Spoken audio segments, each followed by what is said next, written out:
یہ نہیں فرمایا میں نے بڑے تقوی کیے پرہیزگاری کی تو بچ گیا، فرمایا جو بھی تقوی اختیار کرے گا، جو بھی صبر کرے گا، اللہ اس نیک کے اجر کو کبھی ضائع نہیں کرے گا۔ پھر فرمانے لگے جاؤ آج تم پر کوئی گناہ نہیں، جاؤ ایک دم ہی اسی وقت ہی فرمایا جاؤ میں نے تمہیں معاف کیا، جاؤ میں نے تمہیں معاف کیا۔ اور فرمانے لگے میری دعا ہے کہ میرا رب بھی تمہیں معاف کر دے۔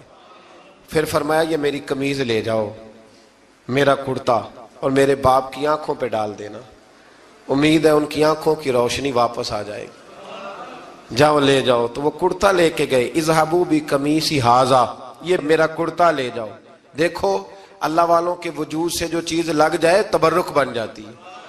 تو وہ کرتا لے کے گئے، بھائی ابھی دور ہی تھے، تو قرآن مجید کہتا ہے ابھی وہ دور تھے تو سیدنا یعقوب علیہ السلام فرمانے لگے بھائی مجھے یوسف کی خوشبو آ رہی ہے، مجھے نا یوسف کی، اللہ اکبر، کون اندازہ کرے باپ اور بیٹے کی محبت کا، مجھے نا خوشبو آ رہی ہے، یوسف کی خوشبو، مجھے خوشبو آ رہی ہے۔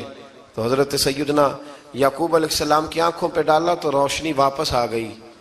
کعبہ جی ذرا چل کے دیکھو تو صحیح رب نے آپ کے بیٹے کو کتنی شانیں عطا فرمائی۔ چلو نا، یہ 72 لوگ تھے جو یہاں سے چلے کنان سے، اور ہزاروں کا لشکر لے کر حضرت یوسف آئے، ہزاروں کا لشکر لے کے والد کے استقبال کے لیے۔ اور جب باپ بیٹے کی ملاقات ہوئی تو امام غزالی فرماتے ہیں 4 لوگ دنیا میں بڑا ہی روئے ہیں، ایک حضور بڑا روئے ہیں امت کے غم میں، اور ایک سیدہ فاطمہ بڑا ہی روئی ہیں حضور کے وصال کے بعد، اور تیسرا فرماتے ہیں یعقوب بڑا ہی روئے ہیں حضرت یوسف کے لیے، بڑا ہی، اور چوتھے امام زین العابدین بڑا ہی روئے ہیں واقعہ کربلا کے بعد۔ یہ 4 لوگ بڑا ہی روئے۔ پھر جب ملاقات ہوئی دونوں کی تو اس درد سے ملاقات ہوئی کہ ہر آنکھ اشک بار ہو گئی۔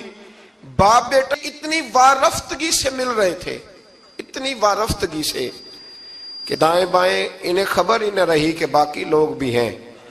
حضرت علامہ اسماعیل حقی نے لکھا ہے کہ جناب جبریل امین حضرت یعقوب کے کان میں کہنے لگے بس کریں، اوپر تو ذرا نظر اٹھائیں، فرشتے بھی دیدار کے لیے آئے ہوئے ہیں۔ دیکھیں اللہ کے فرشتے بھی آئے ہیں اس منظر محبت کو دیکھنے کے لیے۔ حضرت سیدنا یعقوب علیہ السلام، حضرت یوسف کی والدہ، اور پھر آپ کے 11 بھائی سارے آپ کے لیے سجدے میں گر گئے۔ تو حضرت یوسف کہنے لگے ابا جی یہ وہ میرا خواب ہے جو میں نے بچپن میں دیکھا تھا، یہ وہ میرا خواب ہے۔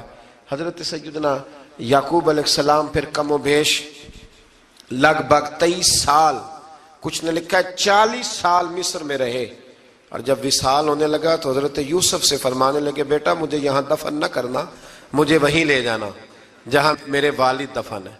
وہاں جا کے وہ دفن ہوئے۔ حضرت یوسف علیہ السلام نے پھر سالوں حکومت کی مصر پر، پھر وہیں ان کی تدفین ہوئی، اور جب تدفین ہوئی تو اختلاف ہو گیا، ہر قبیلہ کہتا تھا ہم نے اپنی طرف یوسف کو دفن کرنا ہے، اس لیے کہ جس طرف ان کو دفن کریں گے خوشحالیاں ہوں گی۔ پھر فیصلہ ہوا کہ سنگ مرمر کے تابوت میں رکھ کے حضرت یوسف کو دفن کیا جائے، اور دفن کرنے کے بعد ایسی جگہ پہ دفن کیا جائے جہاں سے پانی چھو کے گزرتا ہے۔ تو ان کو وہاں دفن کیا گیا، پانی چھو کے گزرتا تھا، لوگ کھیتیوں کو لگاتے تھے، اور مصر سرسبز و شاداب رہتا تھا۔ اور پھر حدیث پاک میں موجود ہے، مولا علی شیر خدا رضی اللہ تعالی عنہ فرماتے ہیں کہ نبی کریم علیہ السلام کی بارگاہ میں ایک اعرابی آیا، حضور نے فرمایا کچھ مانگ لو اس دیہاتی سے۔ حضور نے فرمایا ہے آج وہ مائل باتا، اور بھی کچھ مانگ لے۔ تو وہ کہنے لگا حضور آپ مجھے سواری کے لیے اونٹ دے دیں۔ حضرت علی کہتے ہیں میں نے کہا ہے افسوس، مانگا بھی تو کیا مانگا۔ حضور نے فرمایا چل کچھ اور مانگ لے۔ کہنے لگا چلے آنے جانے کے لیے کرایہ بھی دے دے، زادرہ بھی دے دے، کھانے کیا مانگا؟ تو حضور علیہ السلام نے اسے دے دیا۔ تو محبوب فرمانے لگے تجھ سے تو موسیٰ علیہ السلام کے دور کی وہ بوڑھی اچھی تھی۔ کہا وہ بوڑھی کون سی بوڑھی؟ تو حضور علیہ السلام فرمانے لگے رب کریم نے حضرت موسیٰ کو حکم دیا کہ جب آپ مصر سے نکلیں تو حضرت یوسف کی قبر کو کھود کر ان کا تابوت بھی ساتھ لے جائیں۔ تو حضرت سیدنا موسیٰ علیہ السلام نے عرض کی مالک وہ کیسے پتہ چلے گا؟ فرمایا وہ تو آپ نے خود ہی پتہ کرنا ہے، کہ وہ تابوت کہاں ہے، وہ دریا کے اندر تھا، کیسے پتہ کرنا ہے؟ پتہ کرتے کرتے پتہ چلا کہ ایک بوڑھی اماں ہے، اسے پتہ ہے تابوت کہاں ہے، وہ کدھر ہے تابوت، تو بوڑھی اماں کو پتہ ہے۔ حضرت موسیٰ بوڑھی کے پاس گئے، کہنے لگے اماں وہ تجھے پتہ ہے یوسف کی قبر کہاں؟ کہنے لگی پتہ ہے۔ تو کہا اماں پھر بتا دو، کہنے لگے مفت میں بتا دوں، نبی کے مزار کا ایڈریس اور فری میں بتا دوں، یہ کیسے ہو سکتا ہے؟ تو حضرت سیدنا موسیٰ فرمانے لگے چل قیمت لے، طبرانی کی حدیث ہے، حضور بیان فرماتے۔ حضرت موسیٰ کہنے لگے بتا کیا لے گی؟ کہنے لگی مجھے نا جنت میں وہ والا مکان دلائیں جس کے پڑوسی موسیٰ علیہ السلام ہو، میری اور آپ کی دیوار کٹھی ہو، کیا عقیدہ کند، اللہ اکبر۔ تو حضرت موسیٰ کہنے لگے چل اماں مہربانی کر جنت مانگ لے، اب تو پڑوس ہی مانگنے لگ گئی ہے، تو اب نبیوں کا درجہ تو بڑا ہوگا، تو دینے والا اللہ ہے، میں دعا کرتا ہوں۔ تو کہنے لگی جی ٹھیک ہے، اگر آپ نہیں دیتے تو میں ایڈریس نہیں بتاتی۔ تو حضور فرمانے لگے اس سے تو وہ اچھی تھی۔ حضرت موسیٰ نے عرض کی کہ یا اللہ یہ نہیں بتا رہی تو اب کیا کروں؟ فرمایا موسیٰ وعدہ تو کر لے، مکان میں دے دوں گا، وعدہ کر لے۔ تو حضرت سیدنا یوسف کا مرتبہ دیکھیے کہ ان کے مزار کا پتہ بتانے کے لیے، مزار کا پتہ، مزار کا پتہ بتانے کے لیے اس خاتون نے حضرت موسیٰ سے جو قیمت لی وہ یہ تھی کہ میں جنت میں آپ کی پڑوسی بنوں گی، پھر ایڈریس بتاؤں گی۔ تو حضرت موسیٰ نے وعدہ کیا، تو پھر اس نے پتہ بتایا کہ فلاں جگہ مزار ہے۔ یہ تقریباً سینکڑوں سال بعد حضرت موسیٰ وہ وہاں سے نکال کے تابوت وہ اپنے ساتھ لے کر کے گئے۔ یہ وہ واقعہ جسے قرآن نے احسن القصص قرار دیا۔ اللہ کریم نے ہمیں اس واقعے میں یہ بتایا ہے کہ معاملات زندگی سے گھبرایا نہ کرو، جب بھی کوئی آزمائش آتی ہے نا تو پھر اللہ دو آسانیاں عطا کرتا ہے، اور یہ بھی یاد رکھیں جو آسانیوں والے ہوتے ہیں نا آزمائشیں بھی انہیں آتی ہیں، جو لاڈلے زیادہ ہوتے ہیں کئی دفعہ تکلیفیں بھی زیادہ۔ اللہ تعالیٰ لاڈلوں کو تکلیفوں سے محفوظ رکھے، لیکن تکلیفیں بھی زیادہ انہیں آتی ہیں۔ حضرت یوسف لاڈلے تھے تو سیدھے کنویں میں گئے تھے، لیکن اللہ بڑا کریم ہے، بھائیوں نے 20 درہم قیمت لگائی تو رب کریم نے فرمایا دیکھنا پھر میں اپنے یوسف کی کیا قیمت بیان کرتا ہوں۔ پھر کروڑوں اور اربوں قیمت لگی، پھر کہاں کی آزمائش تھی، کہاں کی بات تھی، وہ ہر جگہ صابر رہے، کسی جگہ ان کا کوئی شکوہ نظر، ایک تقوی، دوسرا صبر، خاموشی۔ ہم لوگ نا بول کے لڑ کے فتح حاصل کرنا چاہتے ہیں، یاد رکھنا۔ آخری بات عرض کرنے لگا ہوں، صبر کرنا اور کام کرنا، صبر کرنا اور اپنے حصے کا رزلٹ اپنی مرضی کا نہ مانگنا، رزلٹ رب کریم کی مرضی کا، نتیجہ صبر کریں اور اپنے حصے کی ڈیوٹی کریں، پھر دیکھیں اللہ کتنا عطا فرماتا ہے۔ ڈیوٹی میں بھی کمزوری نہ کریں اور بے صبری کا مظاہرہ بھی کبھی نہ کریں۔ اللہ تعالی ہمیں حضرت یوسف کا صدقہ نصیب فرمائے۔ آخر دعوانا نبی پاک صلی اللہ تعالی علیہ وسلم پوری کائنات کے رسول ہیں، جنوں اور فرشتوں اور انسانوں کے رسول ہیں، یہاں تک کہ نبی پاک اور رسولوں کے بھی رسول ہیں۔ نبی رحمت صلی اللہ تعالی علیہ وآلہ وسلم کی تشریف آوری سے انسانوں کو انسانیت کا پتہ چلا، اخلاق سے آگاہی نصیب ہوئی۔ حضور علیہ الصلاۃ والسلام ہی کی تشریف آوری سے لوگوں کو جینے کا، رہنے کا موقع نصیب آیا۔ سرور کائنات صلی اللہ تعالی علیہ وسلم کے تصدق سے ہی لوگوں کو ماں باپ، بہن بھائی، بیوی بچوں، پڑوسیوں، رشتہ داروں کے حقوق سے شناسائی نصیب ہوئی۔ حضور علیہ السلام کی بدولت ہی ہمیں اللہ کی آخری کتاب قرآن مجید نصیب ہوئی، اور مجھے کہہ لینے دیجیے گا کہ نبی پاک کی بدولت ہی، حضور کے صدقے ہی ہمیں پتہ چلا کہ ہمارا خالق کون ہے، ہمارا مالک کون ہے۔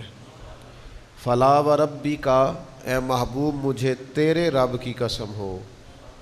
جب اللہ تبارک و تعالی بھی اپنے محبوب صلی اللہ تعالی علیہ وسلم کی طرف نسبت کر کے قسم بیان فرمائے تو پتہ چلتا ہے کہ اللہ تعالیٰ کی معرفت بھی ہمیں حضور علیہ السلام کے وسیلہ پاک سے ہی نصیب ہوئی۔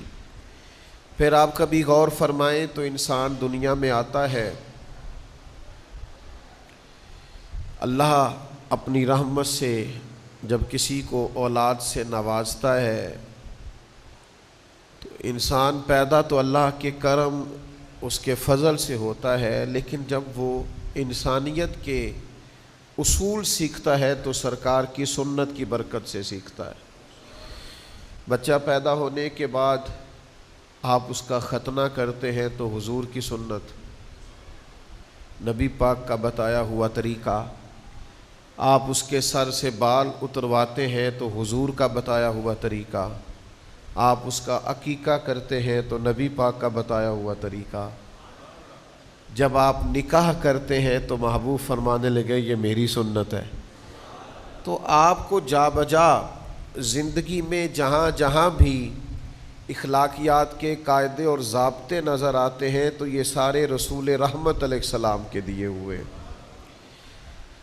پھر انسان اپنی زندگی کے شب و روز اگر چین اور سکون سے گزارنا چاہے تو ایک ہی علاج ہے کہ لقد کان لکم فی رسول اللہ اسوۃ حسنہ، تمہارے لیے نبی پاک کی زندگی بہترین نمونہ ہے۔ پھر وہ دنیا سے جاتا ہے تو قبر میں جب پہنچتا ہے تو وہاں بھی 3 سوال ہیں، اور لازمی سوال یہ ہے اور آخری سوال یہ ہے کہ بتا مدینے والے محبوب کے بارے میں دنیا میں کیا کہا کرتا تھا۔ یہ اگر مکمل ہو جاتا ہے تو قبر میں آسانی ہوتی ہے۔ محشر کے میدان میں جب وہ جاتا ہے تو پل صراط ہو تو دعائیں رسول پاک کی ہیں، میزان عمل ہو تو دعائیں نبی کریم کی ہیں، پیاس لگی ہوئی ہو تو کوثر کا جام دست مصطفیٰ سے ملے گا۔ گویا جو کچھ بھی ہے، جس طرح بھی ہے، ہمارے لیے سارا کچھ مدینے والے محبوب کی ذات ہے۔ اللہ نے اپنے محبوب پاک علیہ الصلاۃ والسلام کو ان عظمتوں، ان شانوں، ان اخلاقی بلندیوں کے ساتھ دنیا میں مبعوث فرمایا ہے کہ کامل اور مکمل نمونہ حضور کے اسوہ پاک کا ہمیں نصیب ہوتا ہے۔ تو پھر کچھ لوگ اس کی ترجمانی کرتے ہیں اور ہماری زبان میں سادہ الفاظ میں ہمیں سمجھاتے ہیں کہ سیاہیاں مجھ میں، داغ مجھ میں، جلے اسی کے چراغ مجھ میں، اثاثہ قلب و جاں وہی ہے، میرا تو سب کچھ میرا نبی ہے۔ میرے گناہوں پہ اس کا پردہ، آپ نے سن رکھا ہے کہ پرانی امت گناہ کرتی تھی تو دروازوں پہ لکھ دیا جاتا تھا، تو خطائیں تو آج بھی بے شمار ہوتی ہیں، ہم تو جرموں سے بھرے ہوئے لوگ ہیں۔ کس کا صدقہ ہے کہ پردے پڑے ہوئے ہیں، عزتیں بنی ہوئی ہیں، وقار قائم ہے۔ تو کہا کہ میرے گناہوں پہ اس کا پردہ، وہ میرا امروز میرا فردہ، ضمیر پر حاشیے اسی کے، شعور بھی اس کا وضع کردہ، وہ میرا ایمان میرا تیقن، وہ میرا پیمانہ تمدن، وہ میرا معیار زندگی ہے، میرا تو سب کچھ میرا نبی۔ وہ میرا معیار زندگی ہے، میرا تو سب کچھ میرا نبی ہے، وہ میری منزل بھی ہم سفر بھی۔ میں جا بھی حضور کی طرف ہی رہا ہوں، لیکن رستے میں مجھے جو کرم حاصل ہے نا، وہ بھی نبی کریم کا ہی حاصل ہے۔ حضور کی رحمت ہی میرے ساتھ ساتھ چلتی ہے تو میں محبوب کی طرف بڑھتا ہوں۔ وہ میری منزل بھی ہم سفر بھی، وہ سامنے بھی پس نظر بھی، وہی مجھے دور سے پکارے، اسی کی پرچھائی روح پر بھی، وہ رنگ میرا، وہ میری خوشبو، میں اس کی مٹھی کا ایک جگنو، وہ میرے اندر کی روشنی ہے، میرا تو سب کچھ، وہ میری منزل بھی ہم سفر بھی، وہ سامنے بھی پس نظر بھی، وہی مجھے دور سے پکارے، اور اسی کی پرچھائی روح پر بھی، وہ رنگ میرا، وہ میری خوشبو، میں اس کی مٹھی کا ایک جگنو، وہ میرے اندر کی روشنی ہے، میرا تو سب کچھ اللہ آپ کو جزائے خیر عطا کرے۔